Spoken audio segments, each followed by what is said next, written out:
담임 목사님께서 저한테 한번 설교를 하라고 이제 말씀을 하셨는데 어떤 주제로 하라고는 말씀을 해주지 않으셔가지고 어떤 주제로 할까를 생각을 했습니다. 한 달 동안. 사경회라는 이름으로 이제 말씀을 전하게 돼서 그럼 기본적으로 여기에 맞춰서 설교문을 준비하겠다는 생각이 들었습니다. 사경회가 뭔지 아십니까? 민주 형제?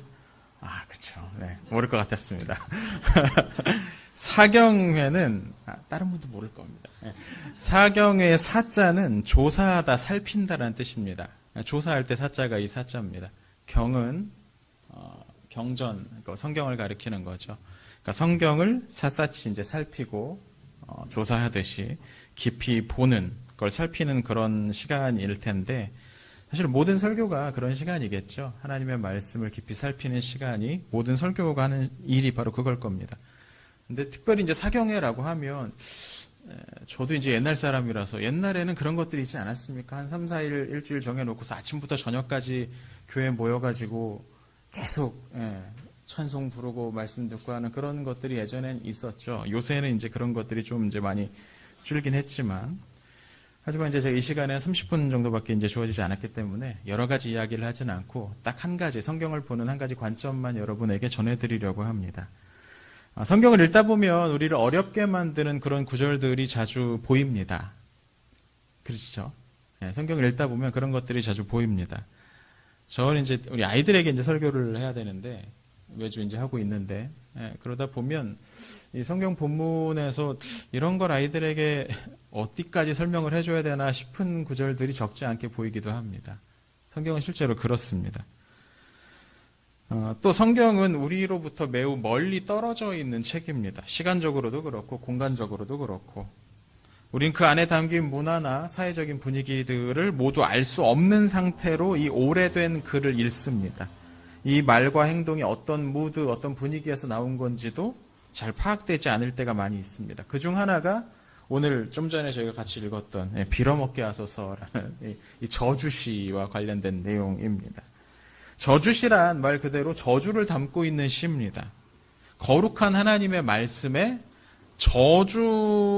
누군가를 저주하는 내용이 담긴 것도 약간 불편한데 그것도 이렇게 하면 안 된다라는 식의 어떤 반어적 표현으로 등장하는 것도 아니고 거룩한 시인들의 입으로 떡하니 다른 시들과 함께 등장하는 이 저주시들, 특히 이런 부분들을 우리가 읽을 때 좀 당혹스럽습니다. 그래서 이 부분을 어떻게든 재해석하려는 시도들이 많이 있어 왔습니다. 구약시대에 살았던 사람들의 윤리는 오늘날의 윤리와는 좀 다르다라는 식으로 설명하기도 하고 또는 구약시대 사람들은 보복하시는 하나님을 믿었지만 우리는 원수까지 사랑하라는 그런 말씀 믿는 사람이니까 우리는 좀 더 발전됐다 뭐 하는 식으로 퉁치고 넘어가려고도 합니다. 물론 둘 다 말도 안 됩니다. 구약은 신약에 비해서 뒤떨어진 책이 아니거든요. 우린 그렇게 이해하지 않습니다. 또 이 외에도 다양하게 본문을 윤색하려는 시도들이 있습니다. 대체로는 이런 겁니다. 그들은 이렇게 말했지만 오늘 우리는 그렇게 하면 안 된다라는 생각이 전제되어 있습니다. 교회에서 여러분 미워하는 사람이 생기면 이 시편의 시인처럼 저주하십시오 뭐 이렇게 가르칠 수는 없으니까 뭐 그렇게 그 마음은 이해가 됩니다. 물론 이제 제가 이 설교를 준비하면서 찾아본 어떤 글에는 좀 다른 관점도 있더라고요. 시편에 나오는 이런 저주시의 이 저주의 구절들을 잘 모았다가 나를 괴롭히는 사람을 주제로 한 기도에 사용해라 뭐 이런 조언이 담겨 있는 것도 봤습니다. 그렇게라도 속풀이를 해야지 사람이 살 수 있다 뭐 그런 내용이었습니다. 국민일보에 나온 어떤 칼럼에 실려 있는 내용이었는데 물론 이건 목회적 조언이라고 생각하면 되겠죠. 다만 성경에서 직접 이제 이끌어낼 수 있는 결론은 아닌 것 같습니다. 이런 식의 이제 결론들, 이런 식의 주장들, 이 저주시를 윤색하려는 여러 가지 주장들의 공통점은 이 시와 오늘 우리들 사이의 거리를 조금 더 벌려놓는 것 같습니다. 그때는 그랬는데 왜 그랬는지 모르겠지만 아무튼 우리는 그러면 안 된다라는 식으로 이 시인과 오늘 우리 사이를 이렇게 거리를 벌려놓는 거죠. 우리가 따라해서는 안 되고 양보를 해도 이 시는 영적으로 해석을 해야 된다. 여기 나온 원수는 우리가 미워하는 사람들을 떠올리면 안 되고 우리를 유혹하는 악한 마귀, 뭐 이런 식으로 영적인 해석을 해야 된다. 뭐 이런 식으로 보는 거죠. 이런 해석이 모두 틀린 건 아니지만 오늘 여러분에게 조금 다른 두 가지 관점을 소개해 드리려고 합니다. 이 두 개의 관점의 공통점은 우선 이 본문을 있는 그대로 우리가 받아들여야 된다는 겁니다. 성경에 나오는 그 이야기를 있는 그대로 받아들여야 된다는 거죠. 자, 오늘 본문을 한번 보겠습니다. 시편 109편의 시의 표제어에는 다윗의 시라고 되어 있습니다. 그러니까 이 시는 다윗이 직접 썼거나 아니면 누군가 다윗이 겪었던 일들을 떠올리면서 다윗에 관해서 다윗의 심정을 시로 옮긴 것 정도로 해석할 수가 있겠습니다. 우리에게 다윗은 어떤 존재일까요? 많은 분들이 이제 거인 골리앗과 싸운 소년, 물맷돌을 들고 가서 골리앗을 물리친 위대한 소년, 뭐 이런 정도로만 생각하곤 합니다. 하지만 이 다윗의 삶은 지속적인 싸움과 투쟁으로 가득 차 있었습니다. 다윗은 어린 시절부터 부모의 양떼를 돌보는 일을 했습니다. 양떼를 돌본다고 하니까 뭔가 귀엽고 하얀 그 양떼들에게 둘러싸여가지고 무료한 시간을 보내면서 빈둥대다가 가끔 뭐 떠오르면 노래도 부르고 뭐 이런 그림, 어떤 목가적인 낭만적인 그림을 떠올리십니다. 근데 이 목동들이 하는 일은 주로 밤 시간과 관련되어 있습니다. 주로 밤 시간. 그러니까 밤은 도둑과 강도들의 시간입니다. 또 사나운 들짐승들의 시간이기도 했습니다. 오늘날로 치면 여기 앉아있는 우빈이가 우범지대 밤마다 이 우범지대 순찰을 나가는 것과 같은 비슷한 느낌인 겁니다. 이 소년이 그 양떼를 지킨다는 건 그 정도의 위험을 감수해야 되는 일입니다. 3000년 전 밤은 위험한 시간이었습니다. 사실 시간이 한참 흘렀지만 오늘날에도 밤은 위험한 시간이죠. 우리나라가 좀 세계적으로 이례적입니다. 다른 나라에 나가보면 항상 조언을 듣는 게 어두워지면 어디 가지 말아라, 어두운 골목 가지 마라, 이런 얘기를 굉장히 자주 듣습니다. 우리나라가 조금 다르죠. 새벽에도 편의점 가서 야식 사올 수 있는 이런 나라가 세계적으로 몇 안 되긴 합니다만 여전히 많은 나라들에서 오늘날에도 밤 시간은 위험한 시간입니다. 다윗은 그런 밤의 시간에 익숙한 사람이었습니다. 또 이 다윗은 어린 시절부터 전쟁에 나갔습니다. 아까 말씀드렸던 골리앗과의 싸움이 그거였죠. 예나 오늘이나 곳곳에서 전쟁의 소식이 참 많이 들리는 것 같습니다. 오늘날에도 지금 이 순간에도 뉴스를 켜면 전쟁 소식이 가장 먼저 들립니다. 오래전에도 그랬습니다. 특히 이스라엘 지역에서는 이 팔레스타인 지역은 사방이 적으로 둘러싸여 있는 지역이었습니다. 서쪽에는 블레셋이 있고 남쪽에는 에돔이 있고 동쪽에는 모압과 암몬이, 북쪽에는 아람이 있었습니다.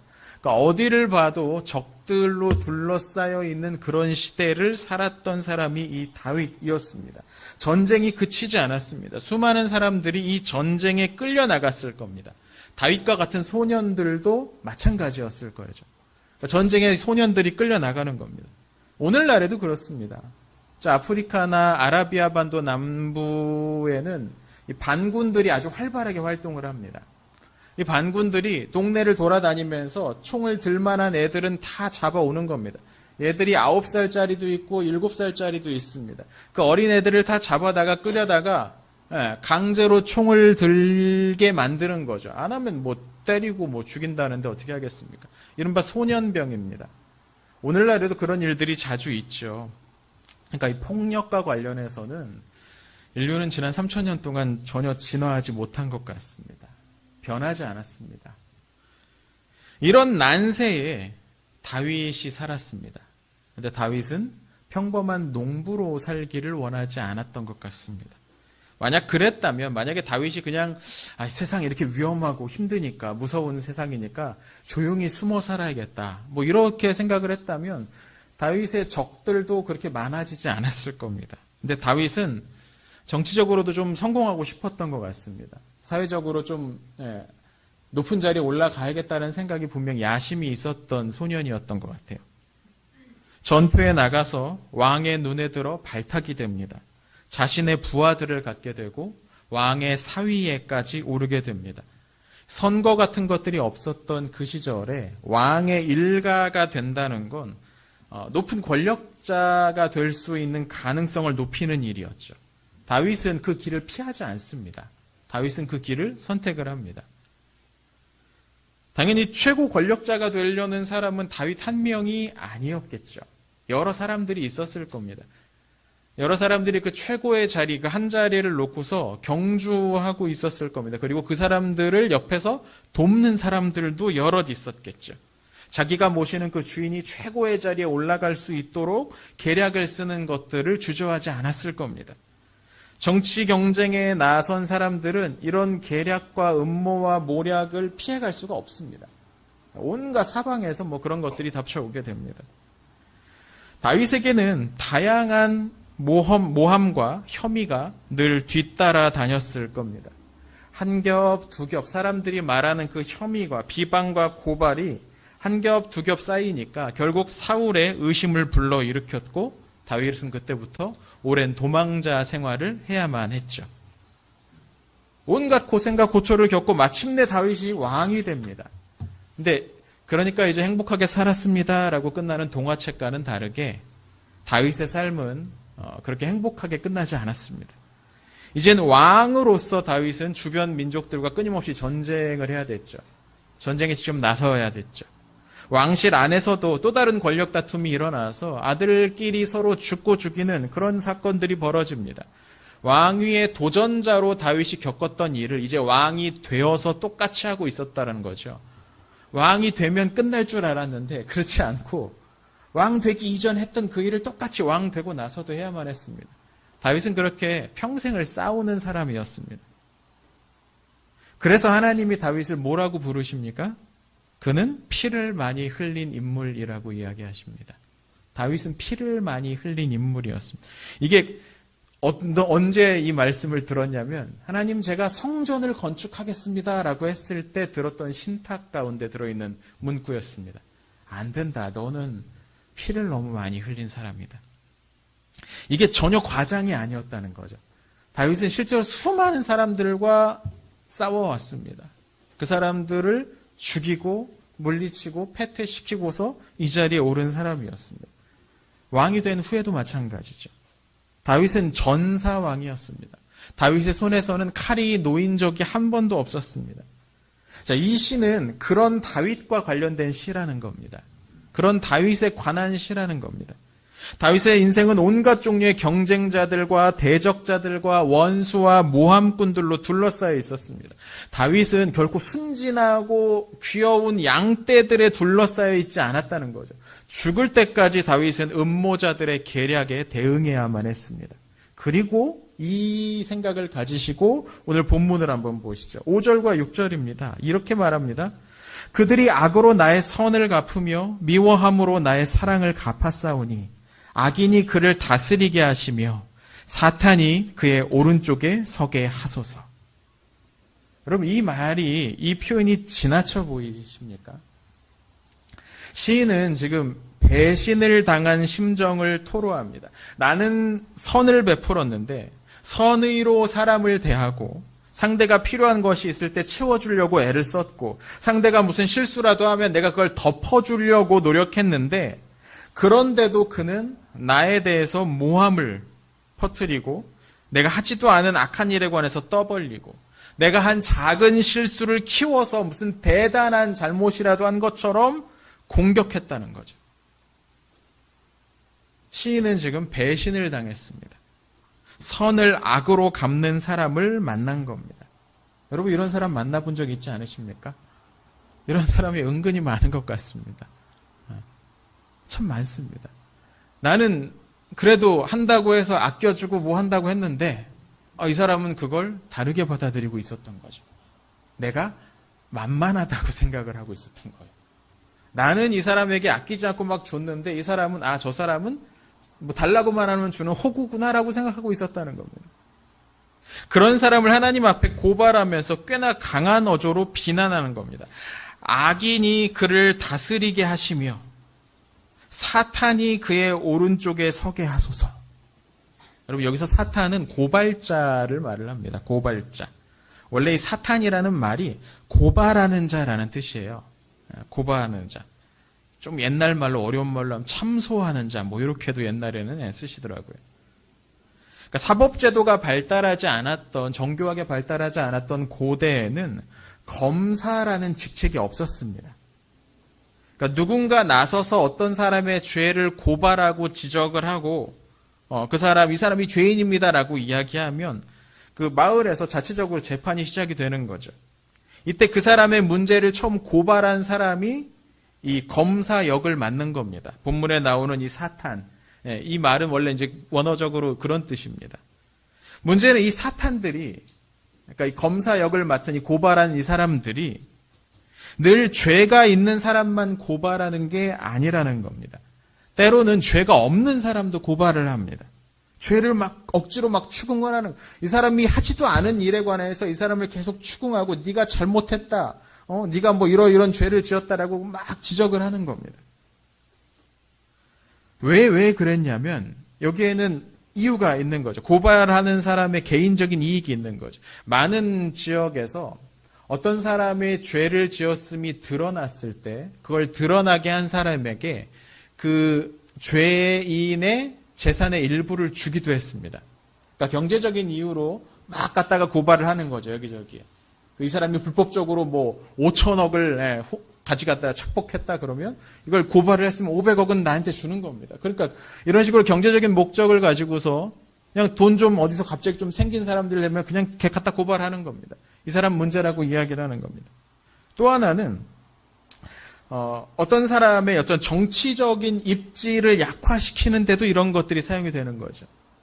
그 사람의 정치적인 입지를 약화시키기 위해서 그 사람을 실각시켜서 내가 그 보상을 얻을 수 있다고 생각하는 사람들이 이런 고발자들, 이 사탄들을 뒤에서 충동하는 겁니다.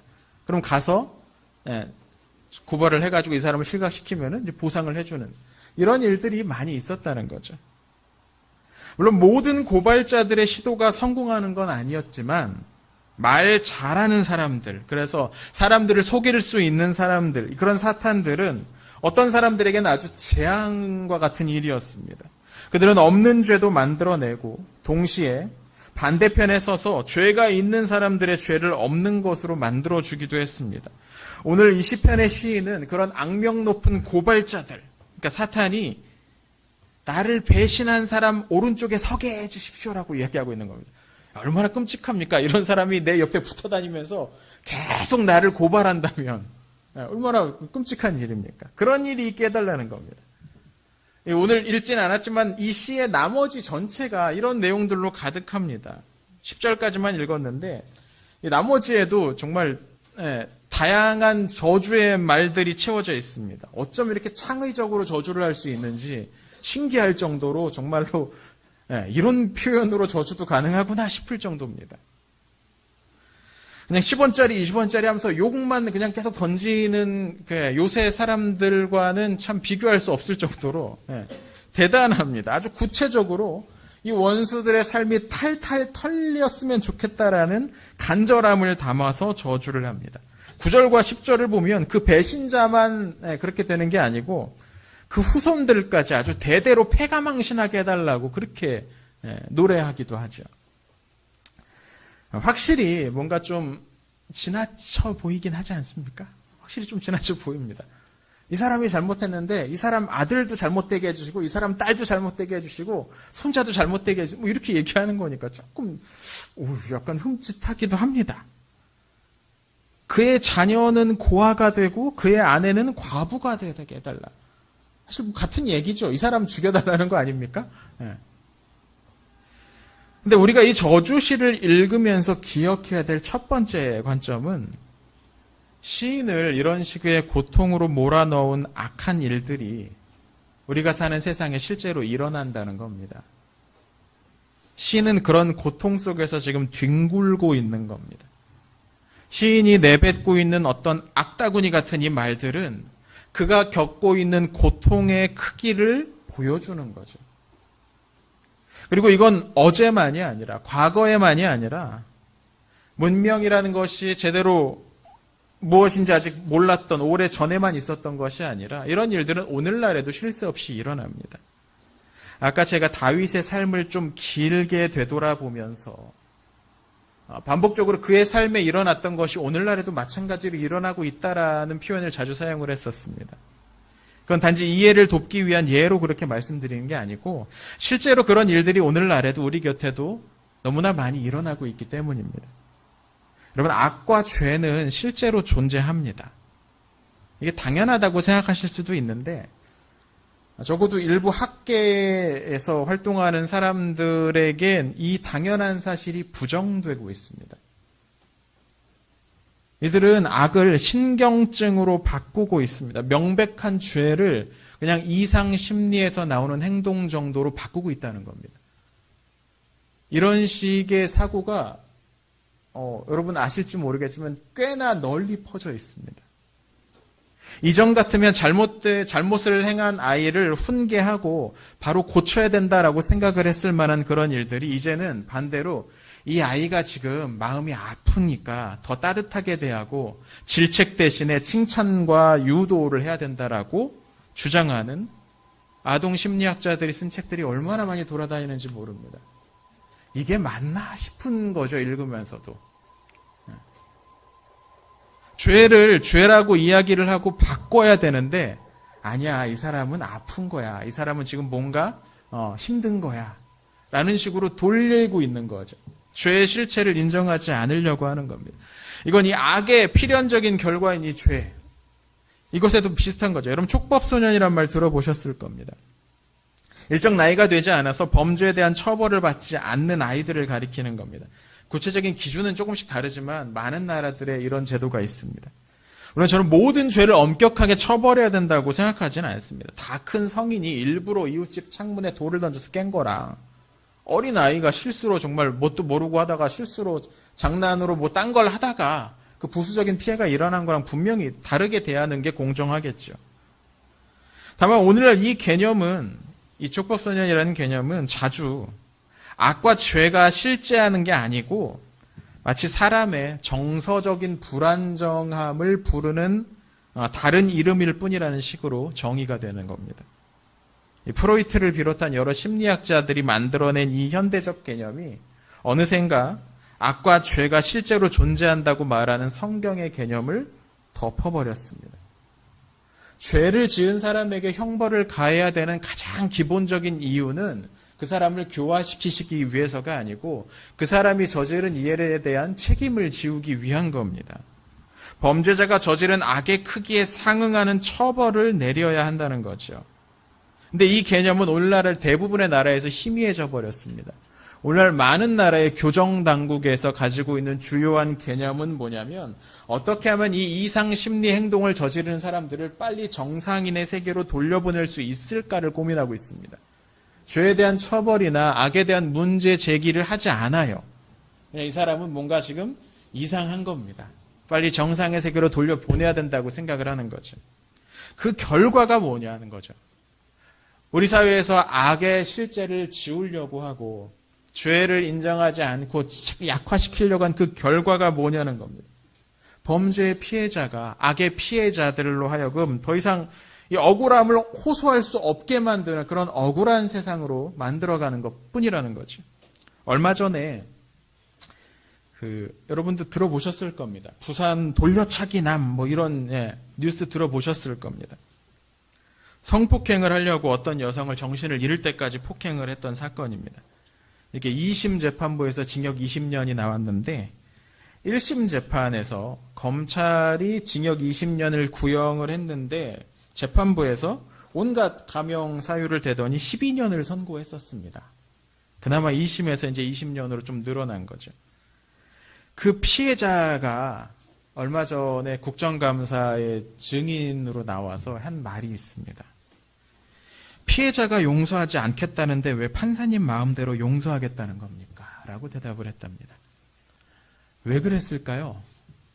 오늘날 학계를 뒤덮고 있는, 오늘날 사회를 뒤덮고 있는 주요한 사상이 악의 실체를 점점 희미하게 만들려고 합니다. 악한 사람을 악하다고 말할 수 없게 만드는 그런 세상이 되어버렸다는 거죠.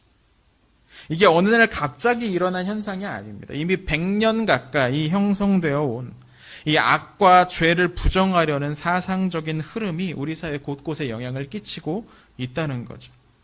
그래서 사람들은 이제 악이라든지 죄라든지 이런 것들을 부정하는 지경에까지 이르렀습니다. 얼마 전에 며칠 전이죠. 대통령의 아주 가까운 부하 직원이 초등학교 3학년 딸이 같은 학교 초등학교 2학년 학생을 때려서 전치 9주의 피해를 입혔다는 뉴스를 본 적이 있습니다. 초등학교 3학년이 초등학교 2학년을 때려서 전치 9주의 피해를 입혔대요. 이게 전치 9주 하면은 실제적으로는 거의 한 학기 쉬어야 될 정도로 크게 부상을 입은 거거든요.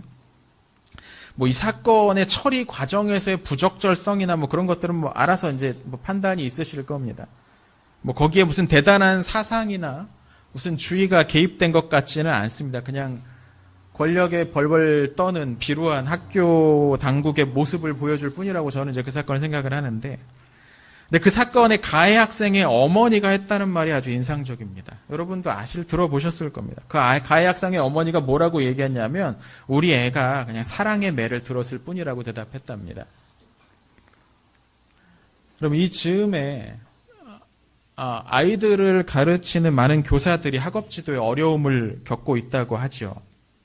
물론 어느 한두 가지 이유 때문만은 아닐 겁니다. 여러 가지가 복잡하게 이렇게 얽혀 있을 겁니다. 근데 저는 여기에도 죄와 악의 실제성을 부정하려는 흐름에 영향을 주었다고 생각을 합니다. 특히 자기의 자녀가 저지른 잘못을 실수라고 말하는 사람들, 명백히 보이는 악을 부정하려는 부모의 태도들, 이런 것들은 교사를 그냥 문제풀이 설명해주는 기술자로 전락시키게 되는 겁니다. 죄를 죄라고 말할 수 없고 악을 악이라고 말할 수 없는 곳에서 어떻게 인성교육이 일어날 수 있겠습니까? 그럴 수가 없는 거죠. 근데 여러분, 성경은 다릅니다. 우리가 사는 세상은 그런데 성경은 다르다는 거죠. 성경은 수많은 악들이 실제로 존재한다고 말합니다. 악이 범람한 세상에서 사람들은 죄에 쉽게 빠지게 됩니다. 성경은 이 문제를 결코 가볍게 여기지 않습니다. 하나님은 악을 미워하시는 분이고 악과 그것을 추종하는 세력들을 징계하시는 분입니다. 시편의 이 저주시들은 우리에게 이 사실을 확실하게 깨우쳐 주는 거죠. 이 세상엔 정말로 악이 가득한데 하나님은 그 악을 너무너무나 미워하시는 분이고 그 악한 자들에게 실제적인 징계를 하시는 분이라는 것을 시편의 저자들은 우리에게 알려주는 거죠. 이 시인들은 악을 바라보면서 분노하고 있는 겁니다. 오늘날 우리는 악을 바라보면서 분노하지 않고 있다는 거예요. 우리는 그냥 얘가 마음이 어디가 상했나 보구나 하고 있다는 거죠. 시인이 내뱉는 이런 창의적이고 리얼한 이 저주의 말들은 이 세상에 존재하는 이 악이, 이 죄가 얼마나 큰 문제를 일으켰는지를 보여주고 있습니다. 그건 그냥 적당히 넘어가거나 덮어버리고 넘어갈 그런 문제가 아닌 겁니다. 누군가는 그 악 때문에 지옥과 같은 경험을 하고 있다는 걸 이 시들은 보여주고 있습니다. 시인은 하나님께 그 악에 대한 보복을 간구합니다. 물론 하나님은 모든 악인들이 죽는 것을 기뻐하지는 않으시죠. 만약에 하나님이 악인들이 죽는 걸 기뻐한다면 이 자리엔 아무도 없지 않겠습니까? 네, 그렇죠. 하나님은 모든 악인들이 당장에 죽는 것을 바라거나 원하시거나 그걸 막 못 참아 하시고 빨리 그렇게 됐으면 좋겠다, 그렇게 생각하시는 분은 아니실 겁니다. 하지만 동시에 하나님은 악한 이들의 죄에 대해서는 이 시인 못지않은 적대감을 갖고 계신다는 거죠. 죄인에 대해서가 아니라 죄에 대한 가혹할 정도의 적대감, 그것이 죄를 대하시는 하나님의 마음인 겁니다. 죄인을 용서하시는 하나님이라는 개념만 우리가 익숙하다 보니까 죄가 얼마나 크고 무서운 것인지의 생각을 잘 못하는 거죠. 죄와 악은 진짜로 큰 문제인 겁니다. 하나님은 그걸 가만히 두지 않으십니다. 하나님은 죄와 악에 대해서 어떤 타협도 하지 않으십니다. 만약 그가 용서받고 구원을 받으려면 이가 뽑히고 오른손이 잘려야 되는 거죠. 그가 악을 완전히 떠나야 된다는 겁니다. 하나님은 회개하는 사람들, 그러니까 악에서 완전히 떠난 사람들은 얼마든지 용서해 주시겠다고 약속하셨는데 끝까지 그 안에 머무는 사람들까지 용서해 주시겠다고 말씀하신 적이 없습니다, 여러분, 성경에. 그런 말이 나오지 않아요. 회개하는 사람에게 용서를 얼마든지 몇 번이고 베푸신다고 하셨는데 죄의 끝까지 머물려고 애쓰는 사람들까지 용서하신다고 말씀하진 않으셨다고요. 여러분, 이게 오늘의 저주시를 바라보는 첫 번째 관점인 겁니다. 악과 죄는 실제 존재하고 그건 정말로 우리를 위험하게 만듭니다. 빨리 그것으로부터 떠나야 된다는 거죠. 사실 저는 이 시를 보면서 그런 식으로만 이제까지 생각을 해왔습니다. 근데 최근에 또 다른 책을 한 권 보면서 이 저주시를 바라보는 또 한 가지의 관점을 알게 됐어요. 기독교 윤리학자인 스탠리 하워워스라는 분이 쓴 책인데 이런 구절이 나옵니다. 사람들은 종종 하느님에게 적을 응징해달라고 간구하는 정의를 요구하는 시편의 노래를 부를 수 없다고 이야기합니다. 전 그럴 때마다 말하지요. 그건 당신이 이겼기 때문입니다. 그건 당신이 이겼기 때문입니다. 이 짧은 구절인데 머릿속에 확 와서 박히더라고요. 그건 당신이 이겼기 때문입니다. 당신이 성경 속 저주시를 바라보면서 어떻게 하나님 믿는 사람들이 저렇게 저주를 해? 이거 말이 되냐? 어떻게 저렇게 나쁜 말을 할 수 있느냐? 마치 갑질을 행하는 사람들을 보는 것처럼 작은 피해를 입었다고 그렇게까지 저주할 필요는 없잖아. 이런 식으로 점잖게 반박하는 사람들을 향해서 이 스탠리 하워스라는 분이 이야기하는 겁니다. 그건 당신이 이겼기 때문이라고요. 당신이 이겼기 때문에, 당신이 이긴 사람들 편에 그쪽에 서 있기 때문에 그렇게 말할 수 있는 거다라는 겁니다. 우리가 피해자가 아니니까 뭐 그렇게까지 얘기를 해. 뭐 그렇게까지 가혹하게 처벌을 하나, 저주를 하나라고 말할 수 있다는 겁니다. 우리가 이렇게 생각하고 있다면 어쩌면 우리가 피해자의 고통을 깊이 공감하지 못하고 있기 때문이라는 뜻일 수도 있다는 거죠. 그건 어쩌면 우리가 억울한 일을 당한 사람을 우리의 형제로서 생각하지 않기 때문에 할 수 있는 말일 수 있다는 겁니다. 이 설교문을 작성을 하면서 저는 화요일에 이제 썼는데 아침부터 한숨이라는 노래가 있습니다. 이 노래를 반복적으로 이렇게 들으면서 이 설교문을 썼습니다. 이 한숨이라는 곡, 찬양은 아닌데 그냥 가요입니다. 한 아이돌 그룹의 남성 멤버가 쓴 곡인데 그 멤버는 이제 스스로 목숨을 끊었어요. 우울증이 아주 심했다고 하더라고요. 근데 저는 이제 그 버전으로 들은 건 아니고 소양이 이 곡 부른 버전이 있습니다. 유튜브 찾아보시면 나옵니다. 그 버전으로 뭐 수십 번 들은 것 같아요. 계속 설교 쓰면서 이제 계속 그냥 한 곡 반복해서 들으면서 설교문을 썼던 것 같아요. 근데 그 곡의 가사 중에 이런 내용이 있습니다. 누군가의 한숨, 그 무거운 숨을 내가 어떻게 헤아릴 수가 있을까요? 당신의 한숨, 그 깊이를 이해할 순 없겠지만 괜찮아요. 내가 안아줄게요. 라는 곡입니다. 그런 가사입니다.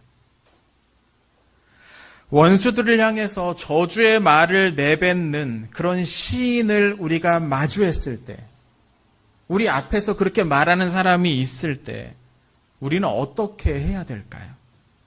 점잖은 척, 젠체하면서 그들의 그 소란스러움을 꾸짖어야겠습니까? 왜 이렇게 어른스럽지 못하냐고, 도대체 뭘 배운 거냐고 교회에서 하면서 막 댓글 달고 뒤에서 막 댓글 좀 안 다. 진짜 네. 댓글 좀 막 뒤에서 막 수군거리고 뒤에서 막 욕하고 막 그래야겠습니까?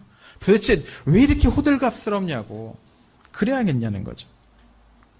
우리는 우선 그들의 말을 들어봐야 되지 않겠습니까? 우리 앞에 이렇게 시인처럼 말하는 사람이 있으면 그 사람들이 하는 말을 좀 들어봐야 되지 않겠습니까? 시끄럽다고 귀를 막지 말고 너무 오랫동안 소리 지른다고서 돌아서지 말고 한번 들어봐야 되는 거 아니겠습니까? 최대한 뭘 제대로 알지도 못하면서 비방부터 하지는 말아야 되지 않겠습니까? 우리가 강자일 때, 우리가 우리의 의지를 쉽게 관철시킬 수 있는 자리에 있는 동안에는 이 본문의 시어들이 하나도 와닿지 않을 겁니다. 그때 저주시는 우리에게 아주 멀어집니다. 언제나 이기는 사람들에게는 억울한 일이 뭐 얼마나 있겠습니까? 다 되는데.